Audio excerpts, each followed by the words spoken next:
Nagsisimula ang kwento habang nakikilala natin ang ating bida na nagngangalang Edvan habang nakikipaglaban siya sa ilang kalaban. Ang una ay isang higanteng gagamba na nahihirapan si Edvan at sinabi niyang hindi niya maiwasang makaramdam na parang naranasan na niya ito dati. Isa pang adventurer ang nakikipaglaban din, ngunit nakikipaglaban siya sa isang uri ng golem. Ipinapakita ng susunod na laban ni Edvan na ngayon ay gumagamit na siya ng kalasag habang nakikipaglaban siya sa isang babae. Ipinahayag niya na ipapakita niya kay Edvan kung ano ang magagawa ng isang dalubhasang swordsman at gumamit siya ng isang espesyal na atake. Natutulak si Edvan pabalik dahil ang tanging magagawa niya ay ang pagharang ng mga atake. Ang babaeng ito ay lubhang mapanganib at dapat gawin ni Edvan ang lahat ng kanyang makakaya para lamang manatiling buhay. Muntik na siyang hiwain ng babae sa mukha at nagpatuloy ang kanilang labanan. Ang susunod na laban ay nagpapakita ng ating bayani na nakikipaglaban sa isang demonyo at isa pang adventurer ang sumama sa kanya. Nagtulungan sila upang tuluyang puksain ang halimaw. Ang isang pagbabalik tanaw sa nakaraan ay nagpapakita kay Edvan na tumatakbo upang magbasa ng isang libro. Ipinaliwanag niya na sa kung anong dahilan, sa tuwing may natututunan or nakikita siyang bago, lagi niyang nararamdaman na alam na niya kung ano ito. Bawat bagong bagay na kanyang nalalaman ay nagbibigay sa kanya ng pakiramdam na parang nakita na niya ito dati. Pagkalipas ng ilang taon, nakita natin na naghahanda na si Edvan na lumahok sa isang napakahalagang ritual. Kailangan niyang gawin ito dahil siya ang tagapagmana ng pamilyang Edva at ito ay tinatawag na ritual ng mga banal na pagpapala. Tulad ng dati, muling naramdaman ni Edvan ang kakaibang pakiramdam ng deja vu. Sinabihan siya ng kanyang ama na huwag mag-alala tungkol sa ritual dahil anak niya ito. Sinabi niya na sigurado siyang si Edvan ay nakatadhana para sa mga dakilang bagay at nagsimula ang ritual. Gumamit ang pari ng isang spell kay Edvan at binigyan siya ng banal na pagpapala ng isang klase. Habang ang spell ay nagpapagana at pumipili ng kanyang klase, mas sigurado si Edvan kaysa dati na nakikilala niya ang nangyayari. Dito niya napagtanto na mayroon siyang buhay bago pa siya isinilang sa mundong ito. Sa wakas ay naalala niya na bago siya pumunta rito, labis siyang nahuhumaling sa paglalaro ng online VR game na tinatawag na Magic World. Ang mundong ginagalawan niya ngayon ay parang laro lang at sa wakas ay nalaman niya kung ano ang nangyayari. Mahirap para sa kanya na paniwalaan, ngunit walang duda na siya ay muling nagkatawang tao. Sa lahat ng alam niya tungkol sa laro, sigurado si Edvan na sigurado siyang magiging masaya at magtatagumpay sa kanyang bagong buhay. Dahil dito, umaasa si Edvan na makukuha niya ang kanyang paboritong klase. Ito ang sirang klase na sinasabing pinakamalakas sa laro. Naiisip niya kung ano ang magiging pakiramdam ng pagkakaroon ng sirang klase na ito, at malapit nang matapos ang spell. Sabik na makita ni Edvan kung anong klase ang natanggap niya, kaya binuksan niya ang kanyang status screen. Hindi na siya maaaring maging mas masaya pa nang makita niyang natanggap niya ang sirang klase na inaasahan niya. Ito ang klase na tinatawag na Heavy Knight, at sabik niyang sinabi ito sa kanyang ama. Sa kasamaang palad, napansin ni Edvan na nagalit ang kanyang ama, at iniisip niya kung ano ang problema. Kinilabutan ng kanyang ama, at ayaw niyang maniwala na tama ang narinig niya kay Edvan. Sa kabila ng malinaw na pagbigkas ni Edvan sa kanyang klase, desperadong gusto ng kanyang ama na sabihin niya na ang kanyang klase ay Master Swordsman. Nakikita ni Edvan na galit ang kanyang ama, at napagtanto niya ang nangyayari. Ang problema ay pinaghalo niya ang kanyang mga alaala mula sa kanyang nakaraan at kasalukuyan. Sa mundong ito, ang mga madaling intindihin at ang mga makapangyarihang klase ang siyang ipinagdiriwang. Ang mga teknikal na klase na mas komplikado intindihin at nangangailangan ng oras upang umunlad ay itinuturing na talagang masama. Ang kasalukuyang pagsusuri at pagsubok sa mga klase ng mundong ito ay nahuhuli, kaya hindi nila alam kung gaano talaga kahanga-hanga ang Heavy Knight class. Labis ang paniniwala ng ama ni Edvan kaya't hiniling niyang makita mismo ang nangyari. Tiningnan niya ang status screen ni Edvan at kinumpirma ang kanyang pinakamasamang bangungot. Si Edvan ay talagang isang Heavy Knight, at ito ay isang lubos na kahihiyan. Sinabi niya na ang klase ay walang silbi dahil si Edvan ay may mababang stats sa pangkalahatan at walang disenteng attack skills. Walang maganda rito, kaya sigurado siyang ito ay isang depektibong klase. Sinabihan ni Edvan ang kanyang ama na kumalma, at sinubukan niyang ipaliwanag na ang Heavy Knight class ang may pinakamataas na HP at depensa. Sa kasamaang palad, Walang pakialam ang kanyang ama sa mga iyon, at sinuntok niya si Edvan sa mukha. Lahat ay nanood ng may takot, at sinabi ng ama ni Edvan na natutuwa siya na nangyari ito dito. Masisira sana ang pangalan ng kanilang pamilya kung napahiya sila sa publiko ng ganito dahil kay Edvan. Nang sandaling iyon, isang babae ang pumasok sa gusali. Nagbulungan ang mga tao tungkol sa kanya dahil anak siya ng isang branch family. Ang pangalan niya ay Malicia, at sinabi niyang dapat din siyang sumailalim sa ritual ng mga banal na pagpapala. Kilala siya ni Edvan at ipinaliwanag na ilang beses silang naglaro ng magkasama noong mga bata pa sila. Gayunpaman, dahil sa kanyang katayuan, halos hindi sila nag-uusap sa nakalipas na 5 taon. Nagalit ang mga tao sa kanyang pag-abala, at ang ilan sa kanila ay nagsabi pa nga na dapat niyang malaman ang kanyang lugar. Pinatahimik ng ama ni Edvan ang mga tao dahil nagpasya siyang hayaan siyang isagawa ang ritual. Mabilis na tumaas ang tensyon, at may masamang kutob si Edvan tungkol sa kung ano ang mangyayari. Sinimulan ng pari ang ritual at ginamit ang parehong spell kay Malicia na ginamit niya kay Edvan. Nang matapos ang spell, tiningnan ni Malicia ang kanyang status screen para makita kung nabigyan na siya ng klase na tinatawag na Master Swordsman. Narinig siya ng mga tao na sinasabi iyon, at lahat sila ay nagulat. Tumigil ang ama ni Edvan dahil iyon ang klase na gusto niyang makuha ni Edvan. Pabiro na humingi ng tawad si Malicia kay Edvan dahil mukhang nakuha na niya ang lahat ng kasanayan. Kinilabutan si Edvan dahil mukhang nagkatotoo ang kanyang masamang kutob. Ang pagkuha ng anak na babae ng isang pamilyang sangay ng klase ng Master Swordsman ay maaaring magpalala sa dati ng masamang kalooban ng kanyang ama. Laking gulat ni Edvan nang matuwa ang kanyang ama. Binati niya si Malicia at sinabing isa na itong tunay na miyembro ng pamilya. Ipinahayag niya na simula ngayon, magiging anak na niya ito, at siya ang magiging tunay na tagapagmana ng kanyang trono. Nabigla si Edvan nang marinig ito, at hindi makapaniwala ang mga tao na pinangalanan niya ang isang babae ng pamilyang sangay bilang kanyang tagapagmana. Laging iniisip ni Malicia na si Edvan iyon, ngunit sumasang-ayon siya na hindi niya kayang pasanin ang pasanin. Tinawag ng ama ni Edvan na isang pagkadismaya sa Edvan, at sinabihan niya itong umalis. Ang isang heavy knight ay isang mantsa sa reputasyon ng kanilang pamilya, kaya ipinahayag niya na hindi na niya anak si Edvan. Muli niyang hiniling kay Edvan na umalis na sa mansyon magpakailanman, at ang buong karamihan ay umalis sa tabi ni Edvan. Nag-iisa si Edvan, ngunit sigurado siyang hindi totoo ang sinasabi ng kanyang ama. Sinubukan niyang ipaliwanag na ang heavy knight ay isang malakas na klase, at nangako siyang magbibigay ng karangalan sa kanilang pamilya. Pinatahimik lamang siya ng kanyang ama, at sinabihan siyang huwag nang magpakita pa rito. Binalaan din niya si Edvan na huwag nang gamitin ang apelyido ng pamilya, kung hindi ay hihiwain siya ng ulo. Hindi makapaniwala si Edvan, at hindi maitago ni Malicia kung gaano siya nasisiyahan dito. Lumabas ng silid ang ama ni Edvan, at walang ibang nagawa si Edvan kundi umalis na rin. Kinausap niya ang katulong ng pamilya sa huling pagkakataon, at hindi pa rin siya makapaniwala na hindi siya pinakinggan ng kanyang ama. Binigyan siya ng katulong ng pera, at humingi ng tawad dahil hindi niya siya natulungan. Pinalaya si Edvan sa mansyon, ngunit ang ekspresyon sa kanyang mukha ay nagpapakita na mas determinado siya kaysa dati na patunayang mali ang lahat. Habang paalis siya, nakita natin na pinapanood siya ni Malicia nang may ngiti sa kanyang mukha. Maya-maya, nakita natin kung gaano kaabala ang bayan. Isang lalaking nagngangalang Lord Tiago ang nagsabi sa mga manunood na plano niyang kumuha ng promotion quest sa lalong madaling panahon. Ipinaliwanag niya na medyo naaakit siya sa mga taga-suri, kaya dapat ay madali lang ito. Sa malapit, isang babaeng nagngangalang Lucia ang nagsabi na ngayon na ang araw.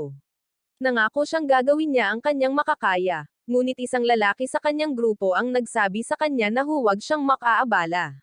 Tinawag niya ang kanyang kilos na kakaiba, at hiniling niya na sana ay makapagpangangaso siya ng normal.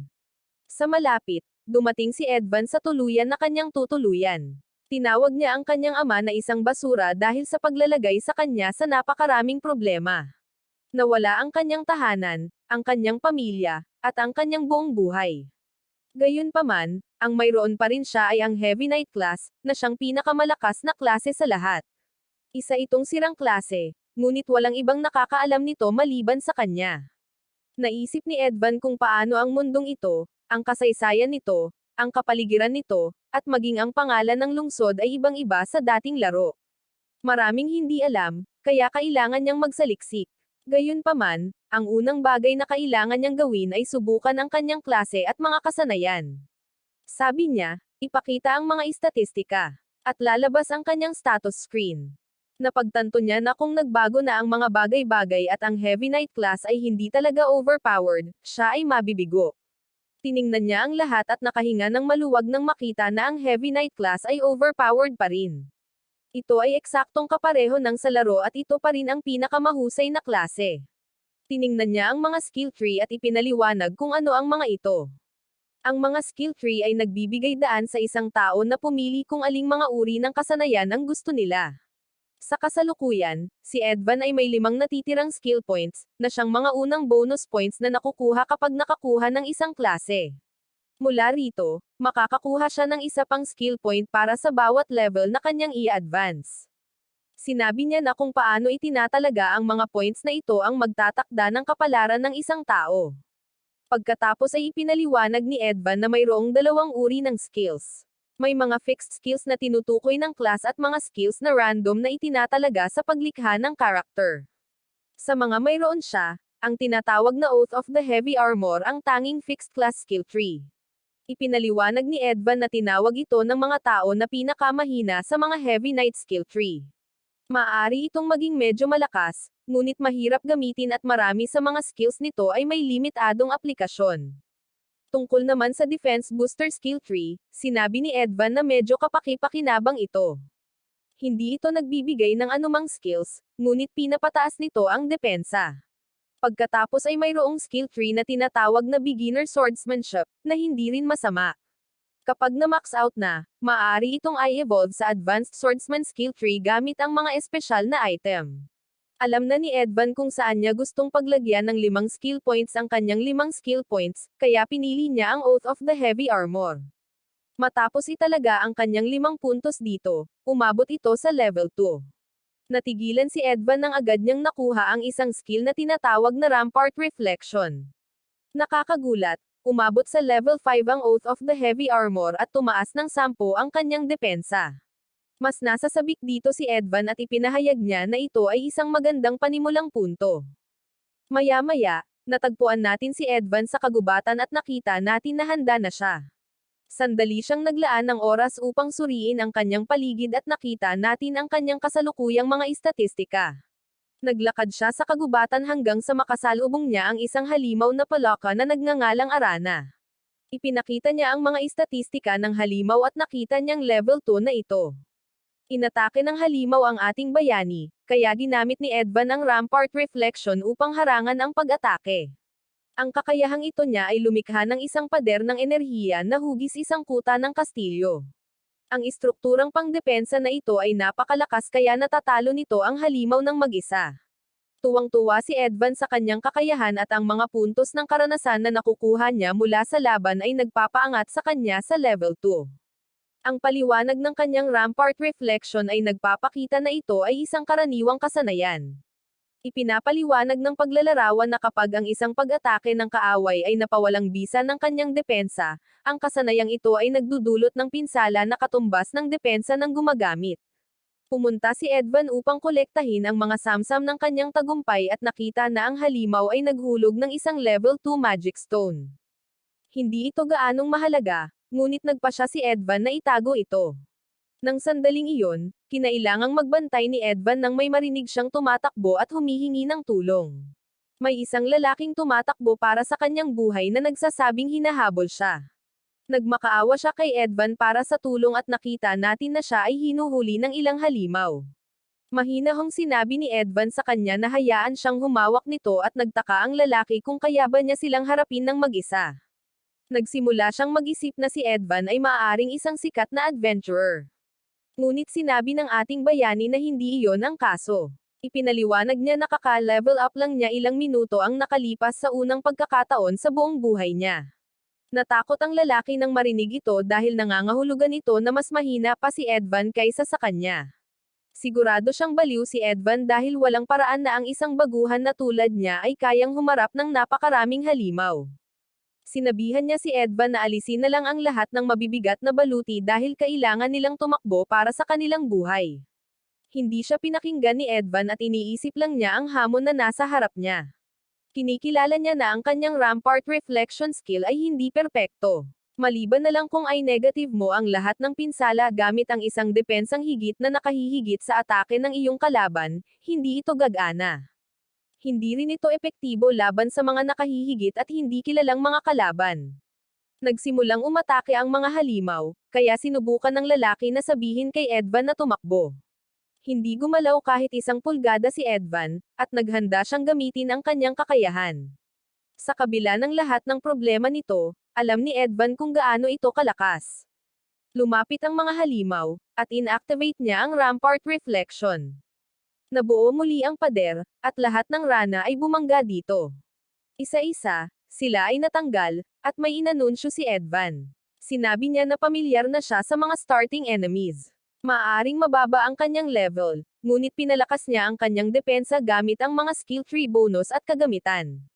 Pagdating sa pakikipaglaban sa rana, idineklara ni Edvan na kaya niyang talunin ang 12-dosenang mga ito. Ginamit niya muli ang Rampart Reflection, at nilalabas niya ang bawat halimaw na nakikita. Nagkalat ang mga bangkay ng halimaw sa lahat ng dako, at namamangha ang lalaki. Ang lalaking ito sa harap niya ay natalo ang napakaraming kalaban ng sabay-sabay, at napaisip siya kung sino ang lalaking ito. Ibinigay ni Edvan ang kanyang buong pangalan, ngunit naalala niya ang sinabi sa kanya ng kanyang ama.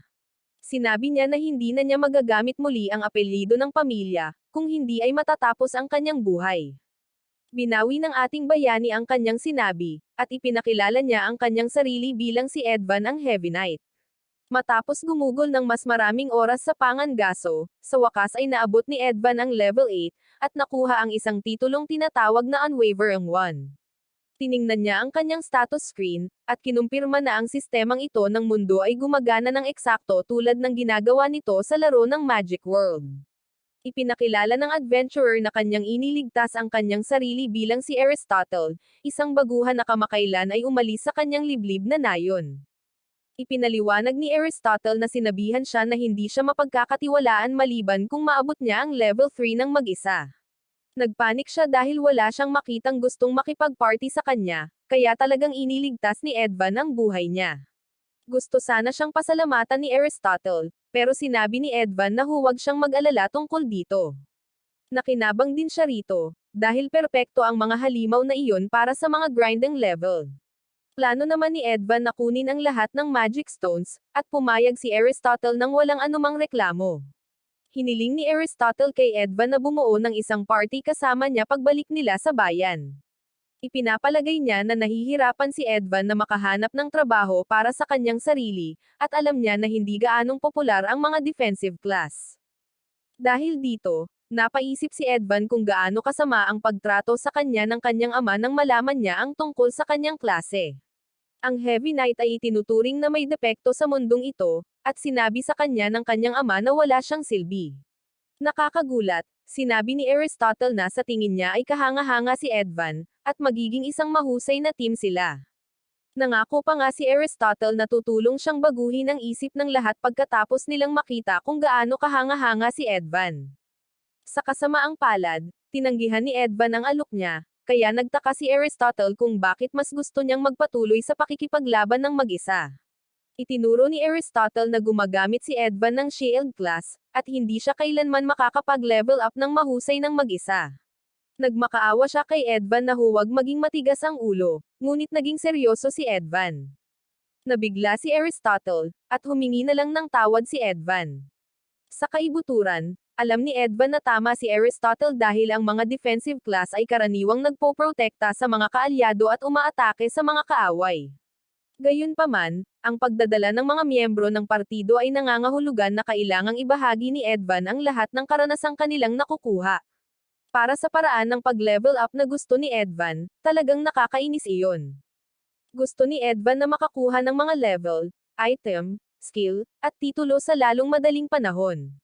Nagdududa rin siya kung may maniniwala sa kanyang kaalaman tungkol sa nakatagong potensyal ng Heavy Knight. Higit sa lahat, walang oras na masasayang si Edvan dahil marami pa siyang kailangang gawin. Mga bagay tulad ng pag-abot sa kanyang buong potensyal at paghihiganti sa kanyang ama. Habang lumilipas ang araw, patuloy na sinusubukan ni Aristotle na kumbensihin si Edvan sa pagsasabing ginagawa niya ito para sa kanyang kapakanan. Itinuro niya na kahanga-hanga si Edvan, ngunit hanggang doon lang ang kaya niyang gawin gamit ang kanyang kasalukuyang pamamaraan. Hindi niya maaaring patuloy na i-farm ang Rana magpakailanman, kaya sinabi niya na dapat silang maghangad ng mas mataas na lugar ng magkasama. Nang sandaling iyon, naramdaman ni Edvan na may mapanganib na nakatago sa mga puno sa kanilang paligid. Mabilis na tumaas ang tensyon at nagsimulang magpanik si Aristotle habang sinusubukan niyang hanapin ang paparating. Bigla, isang napakalaking halimaw ng gagamba ang bumagsak mula sa itaas. Natakot si Aristotle dahil ang nilalang na ito ay hindi dapat malapit sa isang lugar ng pangangaso para sa mga baguhan. Muntik nang hindi makaiwas si Aristotle sa isang atake at sinuri ni Edvan ang mga istatistika ng halimaw. Natuklasan niya na ang halimaw na ito ay isang level 16 Arandite. Nangangahulugan ito na ang higanteng gagamba ay doble ang level kay Edvan. Napagtanto ni Edvan na gumagamit ito ng skill na tinatawag na Creepy Crawly para itago ang presensya nito. Ang Arandite ay nagtataglay din ng mabagal na lason at isang mapanganib na atake na tinatawag na Flaming Claw. Sa kasamaang palad, ang Rampart Reflection ni Edvan ay halos walang silbi kapag nakikipaglaban siya sa mga kalaban na may mas mataas na level. Ang kanyang depensa ay dapat doble ang taas kaysa sa kanilang atake or hindi gagana ang skill. Napagpasyahan ni Edvan na ang atake nito sa Flaming Claw ay magpapatama sa kanya ng isang beses kung ito ay lumapag. Napagtanto ni Aristotle na malamang na inakit niya ang gagamba patungo sa kanila at sinisisi niya ang kanyang sarili. Natakot siya, ngunit nag-alok pa rin siyang gambolain ang halimaw habang tumatakbo palayo si Edvan. Tiningnan ni Edvan si Aristotle at medyo halata kung gaano siya natatakot. Tumanggi ang ating bayani na tumakas at mahinahon niyang sinabi kay Aristotle na haharapin niya mismo ang halimaw. Inisip ni Aristotle na nababaliw na si Edvan dahil hindi posibleng talunin ng mga baguhan ang isang Arandite. Alam niyang malakas talaga si Edvan, pero imposibleng talunin ang bagay na ito sa pisikal na aspeto. Alam ni Edvan na magiging mapanganib ang labanang ito, pero idineklara niya na hindi naman ito ganap na hindi matatalo. Binuksan ni Edvan ang kanyang status screen at nakita ang 7 skill points na nakuha niya kanina. Inilagay niya ang bawat punto sa Oath of the Heavy Armor at nag-unlock siya ng isang bagong skill. Ang bagong skill ay tinatawag na Disarm at binabawasan nito ang atake ng kalaban tuwing tatama si Edvan. Ipinaliwanag ni Edvan na ang pagbawas ay eksaktong 20% at tumatagal ito ng 1 minuto. Idineklara niya na ito ang skill na kailangan niya dahil ang pagpapahina ng Arandite ay maaaring mag-activate ng Rampart Reflection. Hinamon ni Edvan ang halimaw at sinabing haharapin niya ang gagambang halimaw na ito. Ang laban na ito ay may mataas na panganib at mataas na gantimpala, at sinabi ni Edvan na walang mas magpapasigla sa kanya kaysa sa isang laban na tulad nito. Sumugod ang Arandite sa ating bayani, ngunit iniwasan ni Edvan ang malalakas nitong braso at nanatiling kalmado. Alam na ni Edvan ang mga pattern at abot ng pag-atake nito mula sa laro, kaya sigurado siyang hindi siya nito madaling matatamaan. Paulit-ulit na umatake ang halimaw, ngunit patuloy na umiiwas si Edvan habang naghihintay ng tamang pagkakataon. Nang sandaling iyon, gumamit ang Arandite ng Poison Beam, at nag-aalala si Aristotle para sa ating bayani. Hindi kumurap si Edvan habang ipinahayag niya na sadyang tatanggapin niya ang atakeng ito. Tinamaan siya ng lason, ngunit may plano ang ating bayani. Tiniis niya ang lason, pagkatapos ay sumugod at tinamaan ang halimaw habang ginagamit ang disarm. Bahagya itong napinsala ng kanyang atake, ngunit sigurado si Edvan na nailapat ang attack debuff. Agad na sinundan ng galit na gagamba ang isang Flaming Claw at hinampel si Edvan ng isang malakas na nagliliyab na atake. Natakot si Aristotle dahil inakala niyang napaslang na si Edvan, ngunit lumabas ang ating bayani mula sa alikabok. Sinabi niya sa gagamba na hindi gagana ang atakeng iyon. Ipinaliwanag ni Edvan na ang Poison Beam ay nagkakahalaga ng 7 magic points, habang ang Flaming Claw ay nagkakahalaga ng 5. Dahil alam niya ang eksaktong halaga ng mga ito, masusubaybayan ni Edvan kung gaano karaming mahika ang natitira sa halimaw. Hindi ito gaanong kalakihan, kaya alam ni Edvan ang dapat niyang gawin. Lumapit si Edvan at nag-disarm muli bago siya mapigilan ng Arandite. Binawasan nito ang atake ng gagamba ng isa pang 20% para sa kabuuang pagbawas na 40%. May isiniwalat din si Edvan tungkol sa titulong natanggap niya na tinatawag na Unwavering One. Pinapataas nito ang kanyang depensa ng 10% habang hawak niya ang kanyang posisyon. Dahil sa kanyang dalawang disarm effect at aktibo ang kanyang titulo, sa wakas ay nagkaroon na si Edvan ng sapat na depensa para gumana ang kanyang plano. Ipinaliwanag niya na ang mga pagkakaiba sa antas at kakayahan ay laging maaaring malampasan gamit ang tamang kaalaman. Patuloy siyang hinahabol ng halimaw, ngunit ipinahayag ng ating bayani na kanya na ang tagumpay. Muling umatake ang Arandite, ngunit nanindigan si Edvan. Nabigo ang mahina nitong atake na makapinsala sa kanya, kaya sa wakas ay natugunan ang mga kondisyon para sa Rampart Reflection. Pinaga niya ni Edvan ang Rampart Reflection at isang napakalaking pader ang sumabog mismo sa harap ng Arandite. Natamba ang nilalang paatras at hindi na ito makagalaw. Ipinahayag ni Edvan na tapos na ang laban at tinapos niya ang buhay ng gagamba. Namasdan si Aristotle nang may pagkamangha dahil natalo ni Edvan ang isang halimaw na dapat sana'y imposible para sa kanya. Ang kanilang tagumpay ay nagtaas kay Edvan mula level 8 patungong level 12 at ginantimpalaan siya ng 4 na skill points. Sinubukan ni Edvan na idagdag ang mga ito sa Oath of the Heavy Armor, ngunit pinigilan siya ng sistema. Sinasabi nito na hindi na maaaring magdagdag ng karagdagang puntos sa skill tree sa ngayon. Nakilala ni Edvan ang mensaheng ito at napagtanto niya na may isa pang katangian ng Magic World sa mundong ito. Ang kanyang skill tree ay umaabot pa rin sa level 15 at nakakuha si Edvan ng isang bagong skill na tinatawag na Parry. Nasasabik si Edvan dahil nangangahulugan ito na sa wakas ay mayroon na siyang lahat ng kanyang mga pangunahing kasanayan. Hindi makapaniwala si Aristotle sa kanyang nakita at nagtataka siya kung sino talaga si Edvan. Inamin niya na malamang ay kaya ni Edvan na lumaban ng mag-isa at sinabi niya na wala siyang pinag-alala. Napagpasyahan niya na magiging maayos si Edvan nang wala siya, ngunit napansin niya na si Edvan ay talagang Nolason. Inalok ni Aristotle na samahan siya pabalik sa bayan at tinanggap ni Edvan ang tulong niya habang nagpapasalamat. Matapos gumaling si Edvan, nagpaalam na silang dalawa. Nagpasalamat si Aristotle sa kanyang bayani at umaasa na mananatili silang magkaibigan tuwing magkikita silang muli. Kalaunan, pumunta si Edvan sa Adventurers Guild para opisyal siyang makapagparehistro bilang isang adventurer. Sinabi niya sa receptionist na ang pangalan niya ay Edvan at isa siyang level 12 Heavy Knight. Agad na tumawa ang ilang adventurer sa malapit dahil naniniwala silang walang silbi ang mga Heavy Knight. Hinawakan ng receptionist ang kanyang aplikasyon at opisyal na inaprubahan si Edvan bilang isang F-rank adventurer.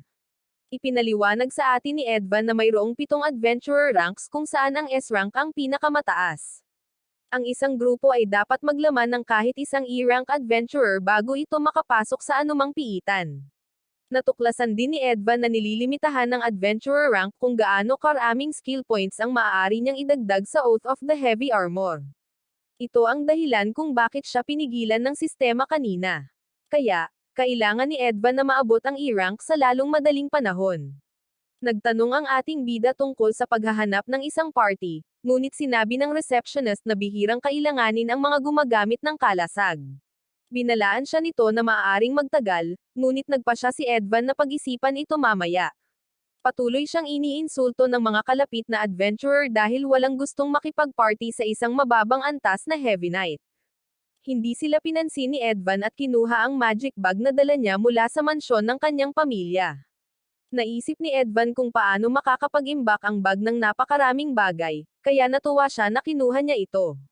Gusto niyang ipagpalit ang kanyang mga magic stone na nakuha niya mula sa pakikipaglaban, kaya nagtapon siya ng isang tumpok sa counter. Natigilan ang lahat sa buong guild nang makita nila ang mga magic stone, at tinanong ng receptionist si Edvan kung siya ba talaga ang nag-ipon ng lahat ng ito. Kinumpirma ni Edvan na siya lang ang nag-farm ng bawat magic stone, at sinabihan niya itong isama iyon sa kanyang ulat. Inakusahan siya ng ibang mga adventurer ng pandaraya dahil hindi sila makapaniwala na magagawa ito ng isang Heavy Knight. Wala nang pakialam si Edvan dahil tapos na siyang magparehistro, at ngayon ay mayroon na siyang sapat na pera para sa mga gastusin sa pamumuhay. Nang malutas ang mga problemang iyon, sinimulang isipin ni Edvan ang bahaging pumukaw sa kanyang likas na hilig sa paglalaro ng Magic World. Sabik siyang nag-isip kung mayroon bang anumang mga quest para sa promosyon na maaari niyang gawin kaagad. Nagulat ang receptionist sa kanyang tanong, ngunit kinumpirma ng receptionist na mayroong isang available na opsyon. Maya-maya, nakita natin na sumali si Edvan sa raid quest na nagaganap sa loob ng isang madilim na sementeryo. Kasama sa grupo ang ilang mga bihasang adventurer kasama ang maraming kinakabahang baguhan na mukhang takot na takot.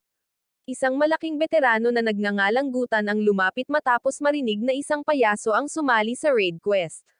Tumingin siya ng diretso kay Edvan at ipinapalagay na siya ang payaso. Sinabi ni Gutan na maraming mga baguhan ang minamaliit ang mga guild at halimaw bago sila mapaslang. Tumanggi siyang maniwala na natalo ni Edvan ang isang Arandite noong siya ay level 12 pa lamang. Tinawag ni Gutan si Edvan na isang sinungaling at sinabing ang pakikipagsapalaran ay hindi kailanman magiging ganoon kadali. Pagkatapos ay nangako siyang tuturuan si Edvan ng leksyon habang nanonood ang lahat. Tiningnan ni Edvan ang malaking adventurer na nakatayo sa ibabaw niya at napagtanto niya na talagang nakakainis ang sitwasyong ito. Galit na galit si Edvan sa sitwasyong ito, ngunit alam niyang ang mga raid quest ay isang pambihirang pagkakataon para sa promosyon. Hindi kayang palampasin ito ni Edvan, kaya kailangan niya itong maging matalino. Sa halip na maghanap ng away, mahinahon niyang sinabi kay Gutan na nasa sabik siyang makatrabaho ito. Sinabi ni Gutan na hindi niya gusto ang tugon na ito, ngunit tinanggap niya pa rin ito. Tinawagan niya ang isang lalaking nagngangalang Tiago at sinabi rito na oras na para magsimula. Gumamit si Tiago ng isang skill na tinatawag na search at alam na alam ito ni Edvan.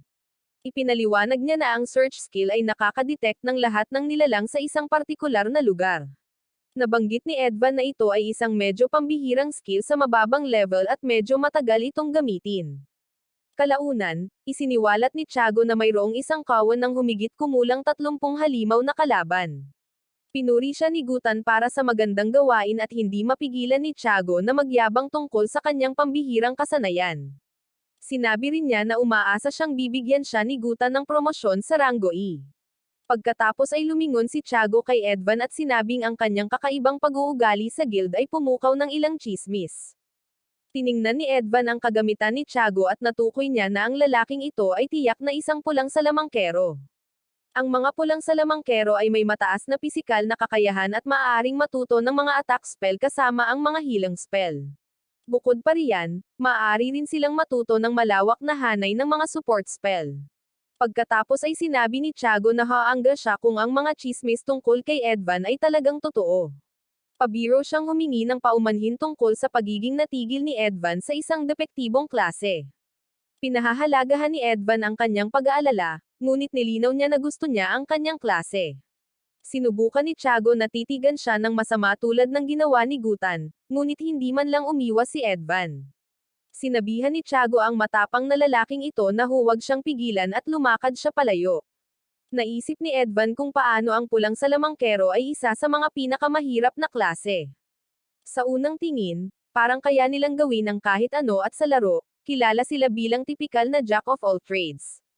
Hindi naman talaga laro ang mundong ito at natural lang na mas gusto ng mga tao ang mga klaseng madaling gamitin kaya walang gaanong pulang salamangkero. Maya-maya, tinipon ni Gutan ang lahat para masuri nila ang sitwasyon. Ang undead horde na makakaharap nila ay pinamumunuan ng isang halimaw na tinatawag na ghoulhead. Nagulat ang lahat dahil alam nilang isa itong malakas na halimaw. Si Gutan ay isang D-rank adventurer kaya idineklara niya na siya mismo ang hahawak sa boss. Sinabi niya sa lahat na kailangan nilang dumistansya habang hinaharap ang lahat ng mahihina. Isa sa mga adventurer ang nag-iisip kung paprotektahan niya sila at nakakabahala ang sagot ni Gutan. Inanunsyo niya na hindi niya paprotektahan ang sinumang masasangkot sa laban na ito. Hindi makapaniwala ang mga adventurer sa kanilang naririnig dahil umaasa sila sa kanya. Akala nila ay tatabi na lang sila kay Gutan pero puro na lang ang atensyon niya sa boss.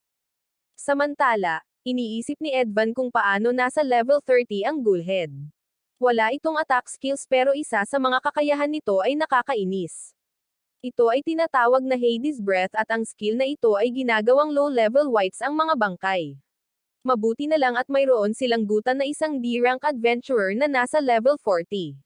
Kung magiging maayos ang lahat, sigurado si Edvan na mananalo sila.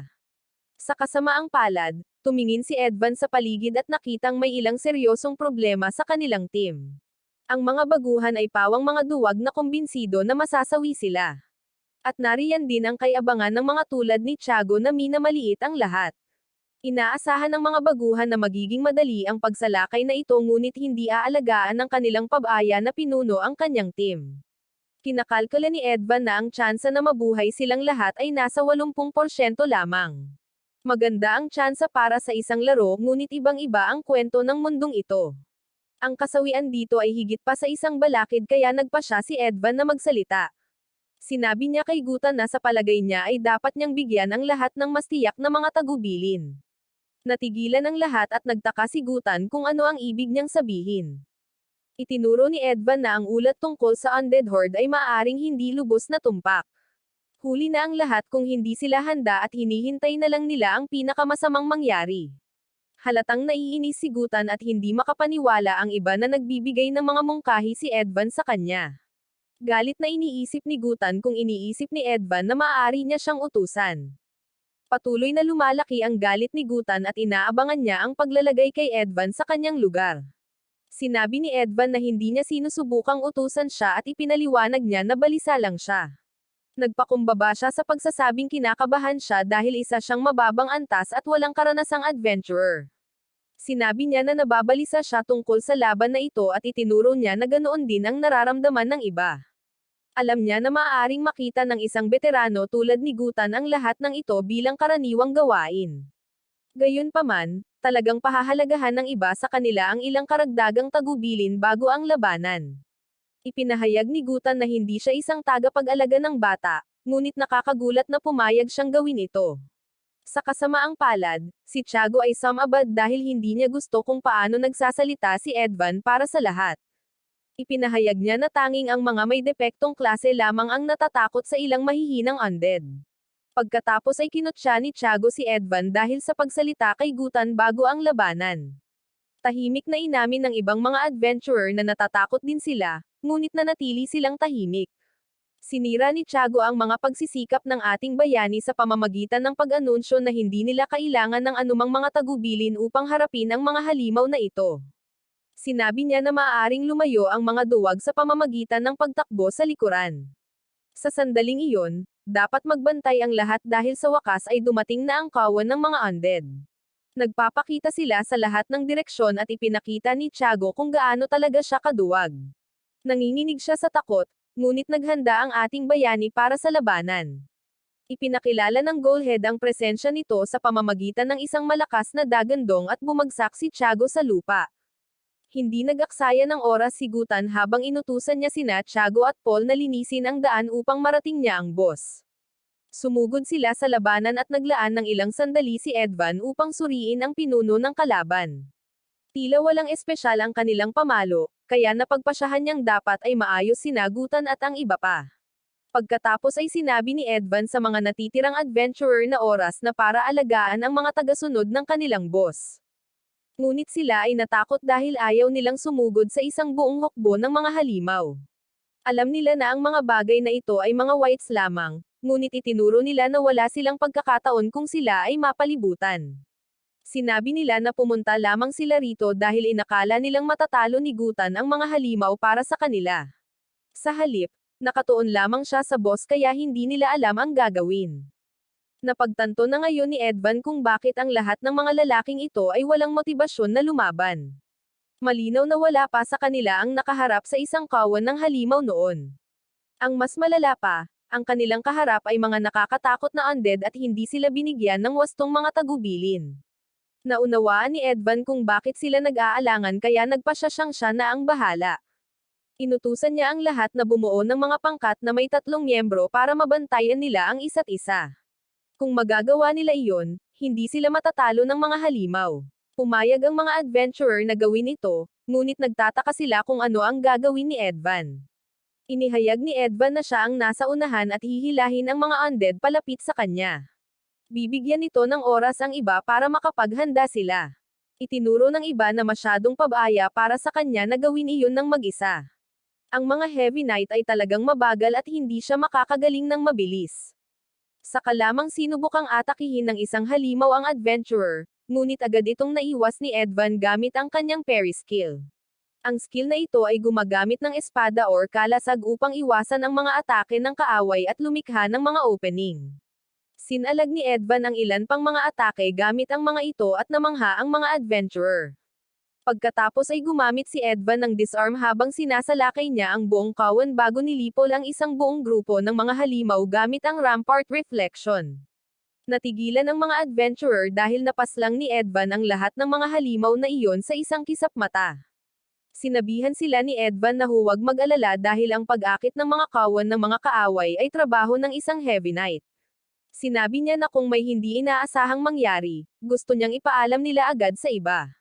Inihayag ni Edvan na tutulungan din niya sila at hindi makapaniwala ang grupo. Nagpatuloy ang labanan at solo ni Edvan ang karamihan sa mga halimaw. Hindi makapaniwala ang mga adventurer sa kanilang nakikita dahil si Edvan ay dapat lamang maging isang Heavy Knight. Ang pagkatalo sa napakaraming halimaw ay nagpapataas kay Edvan sa level 16, at nakakuha siya ng isa pang skill point.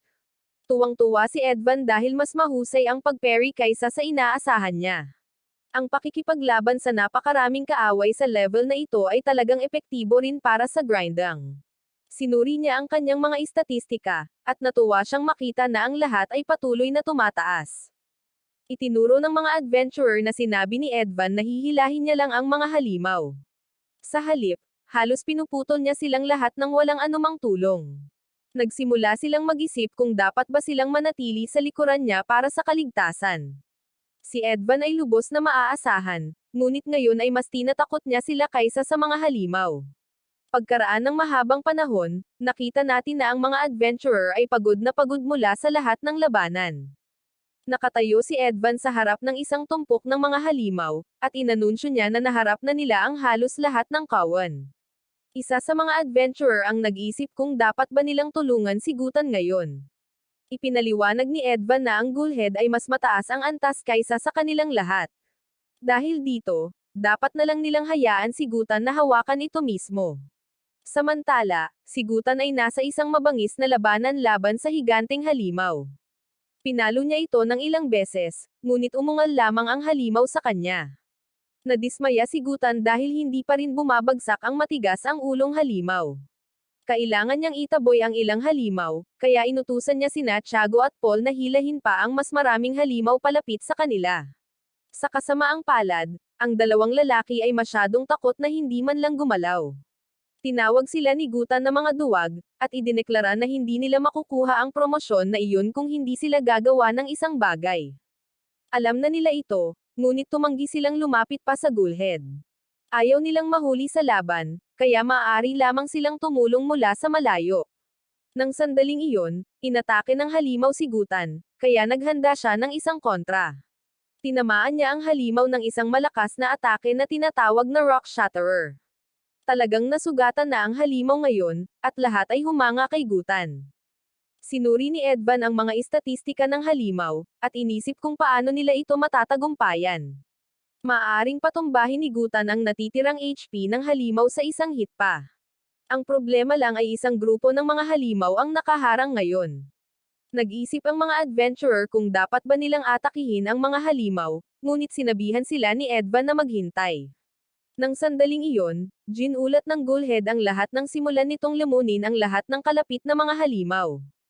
Kumain ito ng sunod-sunod, at kinain ang hindi bababa sa 10 sa kanila.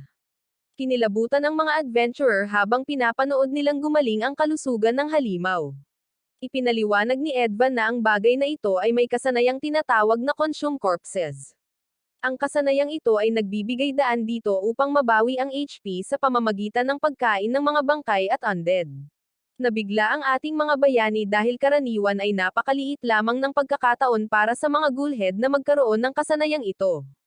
May iba pang bumabagabag sa kanya at hindi maiwasan ni Edvan na isipin ito. Ang kasanayang consume corpses ay hindi dapat mangailangan sa halimaw na kumain ng napakaraming undead para lang gumaling ng isang beses. Nagpatuloy sa pagpipista ang halimaw at nagsimulang mapagtanto ni Edvan kung ano talaga ang nangyayari. Ang tunay na dahilan kung bakit ito kumakain ng marami ay halata sa kanya at ang halimaw ay umungal. Sa kasamaang palad, natuwa ang walang kaalam-alam na sigutan na sa wakas ay wala na ang lahat ng mga nakakainis na undead na ito. Sumugod siya upang labanan muli ang boss, ngunit desperadong sinabihan siya ni Edvan na tumigil. Hindi pinansin ni Gutan ang babala at ipinahayag na aayusin niya ito agad. Sumugod siya para sa pangwakas na atake, ngunit isang nakakatakot na bagay ang nangyari. Napilitan siyang huminto habang ang halimaw ay nagsisimulang maglabas ng napakaraming enerhiya. Sumigaw ito na parang isang ganap na halimaw at hindi alam ng iba kung ano ang nangyayari. Maging ang ating bayani ay nagulat nang magsimula itong magbagong anyo. Ang Ghoulhead ay nag-evolve sa isang mas nakakatakot na nilalang na tinatawag na Mudheader. Nag-level up ito mula level 33 hanggang level 40 sa harap mismo ng lahat. Malinaw na mas mapanganib na ngayon at lahat ay nanonood ng may takot. Habang ang lahat ay nakatitig sa halimaw ng may lubos na pagkabigla, ipinaliwanag ni Edvan ang isang bagay na tinatawag na ebolusyon ng pag-iral. Ito ay isang bihirang pangyayari na nangyayari kapag natugunan ang ilang mga kondisyon. Pangunahin itong tumutukoy sa mga halimaw na gumigising sa mga nakatagong kakayahan at nagbabagong anyo sa ibang uri ng hayop upang makatakas sa mga mahirap na sitwasyon. Kahit sa laro ng mundo ng mahika, ang eksaktong mga kondisyon para sa ebolusyon ng pag-iral ay hindi kailanman naging malinaw. Pagkatapos lamang, napagtanto ni Edvan na ang halimaw ay naghahandang gumawa ng isang bagay, at sinabihan niya si Gutan na tumakas. Huli na ang lahat, dahil naglabas ito ng isang atake, at natigilan nito si Gutan. Inutusan ni Edvan sina Tiago at Paul na gambalain ang halimaw, ngunit sila ay takot na takot. Sigurado si Tiago na wawakasan ng halimaw ang kanyang buhay kung susubukan niya itong atakihin gamit ang mahika. Mabilis na ipinaalala ni Edvan sa kanya na lahat sila ay mawawalan ng buhay kung si Gutan ay mapabagsak. Sa kasamaang palad, hindi sila kumilos ng sapat na mabilis, at inatake ng halimaw si Gutan. Si Gutan ay ganap na walang kalaban-laban, at siya ay napinsala ng malaki habang ang iba ay tanging nanonood lamang. Paralisado na ngayon si Gutan, at ang halimaw ay kumilos upang tapusin ang trabaho. Hindi matiis ng ibang mga adventurer na manood, ngunit ang ating bayani ay humakbang upang iligtas si Gutan. Gayunpaman, ang pag-atake ng halimaw ay napakalakas, kaya't naitulak nito si Edvan pabalik. Sinabi ni Edvan sa iba na hihilahin niya ang halimaw patungo sa kanya upang makarating sila kay Gutan. Ang tanging pagkakataon nilang manalo sa laban na ito ay ang paglalagay ng heal at paralysis heal sa kanilang pinuno. Ngunit si Tiago ay mayroon lamang heal, dahil ginamit niya ang lahat ng kanyang mga skill point upang mapataas ang kanyang pag-atake. Wala siyang magagawa tungkol sa paralysis, kaya nagtataka si Edvan kung bakit gumawa si Tiago ng ganoong kakilakilabot na construction. Kailangan pa rin nilang pagalingin si Gutan, kaya sinabihan sila ni Edvan na dalhin siya sa ligtas na lugar. Sa wakas ay nakinig ang mga duwag, at tumakbo sila para kunin si Gutan. Samantala, iniisip ni Edvan kung paano nakakabawi ang mga tao mula sa lason ng isang Mudhatter pagkatapos ng 3 minuto sa karaniwan. Kailangan lang niyang mabuhay ng sapat na katagalan para mapagaling ni Tiago si Gutan upang makabalik siya sa laban. Hindi maiwasan ng ating bayani na mapansin na ang katotohanan ay talagang naiiba sa laro. Hindi umatras si Edvan kahit isang sandali habang idineklara niya na lalabanan niya ang Mudhatter hanggang sa bumalik si Gutan. Iniisip ng ibang mga adventurer na baliw si Edvan dahil ang isang kaibigang adventurer ay hindi kayang labanan ang isang halimaw na tulad nito. Ang ilan sa kanila ay nagsimulang tumakas dahil alam nilang sila ang susunod pagkatapos mapaslang ng halimaw si Edvan. Walang pakialam si Edvan na aalis sila dahil malamang na hindi sila tatagal ng higit sa 10 segundo sa laban na ito. Isa pa, hindi niya kayang ipagtanggol ang mga mababang ranggong adventurer habang nakikipaglaban sa halimaw na ito. Nagsimula itong sumigaw ng parang baliw, ngunit hindi gumalaw si Edvan. Iniisip niya lang ang malaking pagkakaiba ng antas sa pagitan niya at ng halimaw. Siya ay nasa level 16, habang ang Mudhatter ay nasa level 40. Isang pagkakamali lang ay mangangahulugan na ng katapusan ng kanyang buhay, kaya dapat siyang mag-ingat. Sa sandaling iyon, muling lumakas ang Mudhatter, at halos hindi na niya napigilan ang ating bayani na makaiwas sa atake nito. Nakakagulat, tumakbo si Edvan sa kabilang direksyon, at hinabol siya ng halimaw. Kalaunan ay nawala na nito ang ating bayani, kaya sinubukan itong lituhin ni Edvan.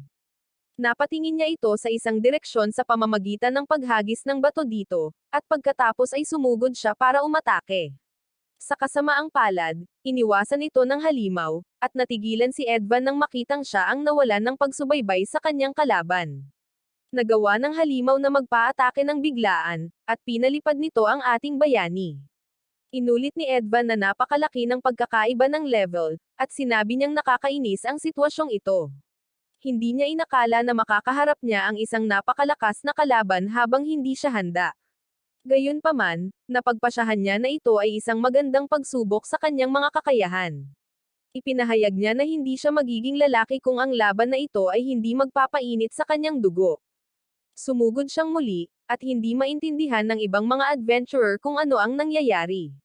Ang Heavy Knight ay kahit papaano ay nananatiling matatag laban sa halimaw na nagpabagsak kay Gutan.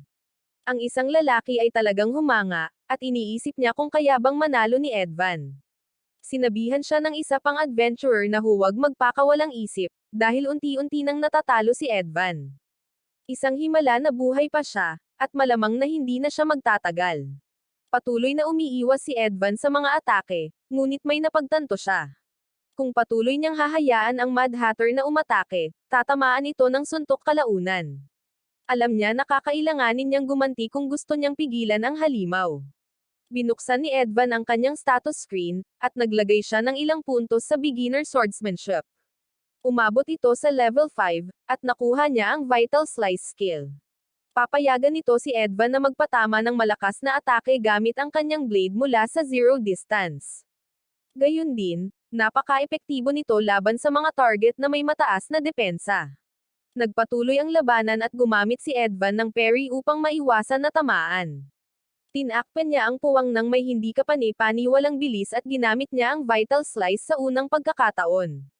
Natigilan ang lahat dahil nagawa niyang magdulot ng ilang pinsala. Siyempre, hindi ito sapat dahil halos hindi napansin ng halimaw. Naisip ni Edvan kung paano isinasakripisyo ng Vital Slice ang abot ng blade ng gumagamit. Dahil doon, itinuring ng lahat ng iba pang adventurer na may depekto ang skill na ito. Gayunpaman, ang bisa nito sa pagdulot ng pinsala ay gumagana ng mahusay para sa low attack at high defense Heavy Knight. Gayunpaman, alam ng ating bayani na hindi ito sapat upang talunin ang halimaw. Kailangan niyang magpatuloy sa pag-iwas habang umaatake ang nilalang ng walang anumang kontrol. Sa sandaling iyon, sinabi ni Edvan na magsisimula na ang tunay na laban, ngunit isiniwalat niya na tapos na ang kanyang trabaho. Nalito ang halimaw, ngunit ang ibig sabihin ni Edvan ay naging malinaw habang si Gutan ay muling sumali sa laban. Bumangga siya sa halimaw at ginamit ang kanyang Dragon Slayer split attack. Sumigaw ang halimaw sa matinding paghihirap habang ang pag-atake ay nagdudulot ng napakalaking pinsala at nagwakas ang kanyang buhay. Nagdiwang ang lahat at nakakuha si Edvan ng sapat na karanasan upang mag-level up mula level 16 hanggang 23. Humanga talaga si Gutan sa kanya dahil hindi siya makapaniwala na isang simpleng adventurer ang nakaligtas laban sa isang halimaw na muntik nang talunin siya. Inamin ni Edvan na malapit na siya sa kanyang limitasyon, kaya nagpasalamat siya kay Gutan sa pagpapakita niya noong dumating siya. Pinigilan ng lahat ang kanilang hininga dahil wala silang ideya kung paano tutugon si Gutan. Labis na ikinagulat ng lahat, humingi ng tawad si Gutan sa ating bayani. Inamin niya na hindi sapat ang kanyang pamumuno at sinabi niyang naging pabaya siya. Sinabi niya na tama si Edvan sa lahat ng bagay, kaya siya talaga ang karapat-dapat sa gantimpala sa pagkatalo sa halimaw. Nawalan ng masabi ang lahat dahil ang gantimpala ay ang level 40 Magic Stone at talagang mahalaga ito. Inisip ni Edvan kung paano niya talaga magagamit ang perang iyon dahil wala siyang pera ngayon. Iniisip pa rin niya kung ayos lang ba talaga ito at sinabi ni Gutan na ayos lang. Saka lang nila napansin na ang bihirang level 40 na halimaw ay naghulog din ng isang bagay. Halatang nabighani si Gutan sa kahangahangang kalasag. Inisip ni Edvan kung gusto niya ito at sinabi ni Gutan na katawa-tawa iyon dahil hindi niya binabawi ang kanyang salita. Malinaw na nagustuhan niya ito nang tanungin niya kung maaari niyang tingnan ang description ng bagay. Natuwa ang lahat dito at pinayagan siya ni Edvan na tingnan. Kinuha ng ating bayani ang kanyang bagong kalasag at ipinakita sa kanyang status screen na ito ay tinatawag na Demon's Rage. Nagdagdag ito ng 25 puntos sa depensa ng gumagamit nito at ang presyo nito sa merkado ay 3 milyong ginto. Gayun din, pagkatapos harangan ang isang atake, ang susunod na atake ng gumagamit nito ay nakatanggap ng 8 bonus points. Natigilan ang lahat ng mga adventurer dahil ang 3 milyong ginto ay isang napakalaking halaga ng pera. Naisip ni Edvan kung paanong ang Rampart Reflection ay nag-activate lamang kapag tinamaan ang kanyang baluti. Gayunpaman, gamit ang mga istatistikang ito, maaari niyang pigilan ang mga pag-atake sa kanyang antas gamit lamang ang kalasag. Itatago niya ito dahil kung magbebenta siya ng isang bagay na ganito kahalaga, makakaakit ito ng maraming hindi kanais-nais na atensyon. Pagkatapos, iniisip ni Edvan kung ano ang mangyayari sa mga tuntunin ng kanyang promosyon. Sinabihan siya ni Gutan na huwag mag-alala dahil sasabihin niya sa guild na sila ang mawawala kung hindi nila siya ipopromote.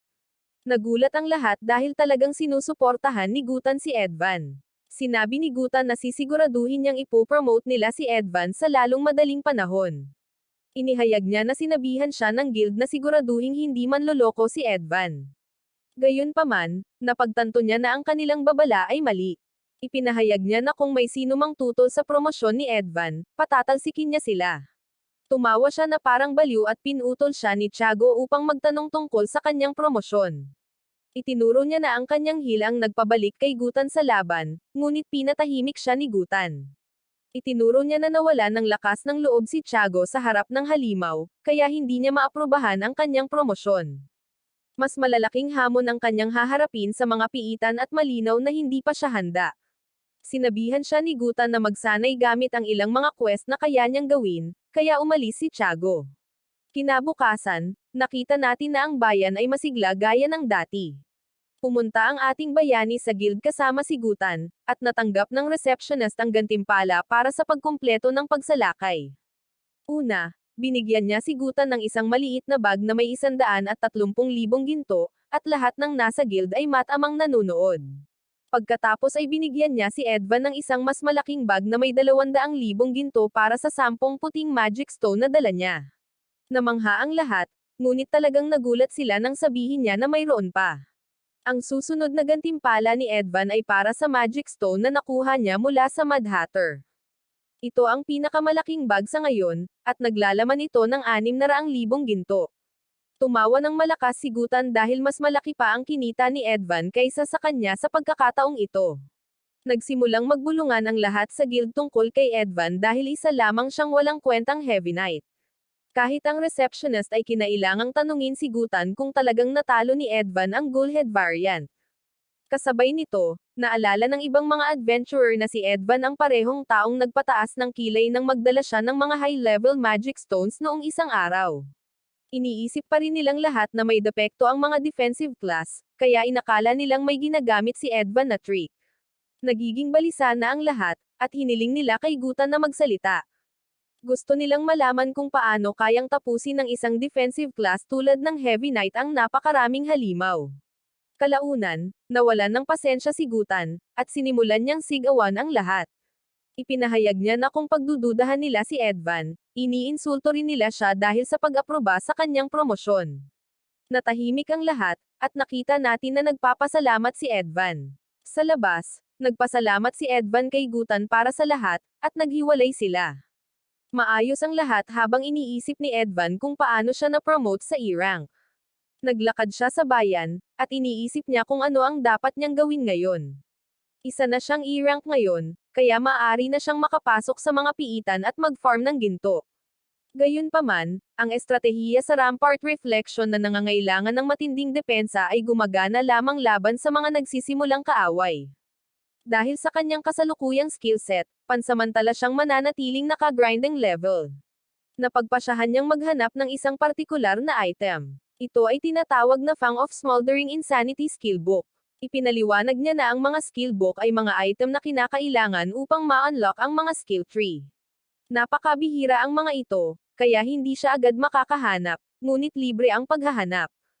Kung mapagsasama niya ang Oath of the Heavy Armor at Fang of Smoldering Insanity, handa na siya. Ang dalawang skill tree na ito ay nagtutulungan upang makumplito ang Heavy Knight. Ipinaliwanag ni Edvan na ang natapos na Heavy Knight ay hindi na isang defensive specialist. Kahit ang pagtawag dito bilang offensive specialist ay hindi rin tama. Ang tanging bagay na akma ay ang pagtawag dito bilang isang sandata ng tao. Ipinahayag niya na ang Fang of Smoldering Insanity ay mahalaga upang mabuksan ang potensyal ng Heavy Knight. Habang naglalakad si Edvan sa bayan, naisip niya kung paano ang Fang of Smoldering Insanity skill book ay isang mahalagang bagay para sa isang Heavy Knight. Maganda sana kung makakahanap siya nito sa lungsod na ito, kaya tumungo siya sa isang kalapit na tindahan.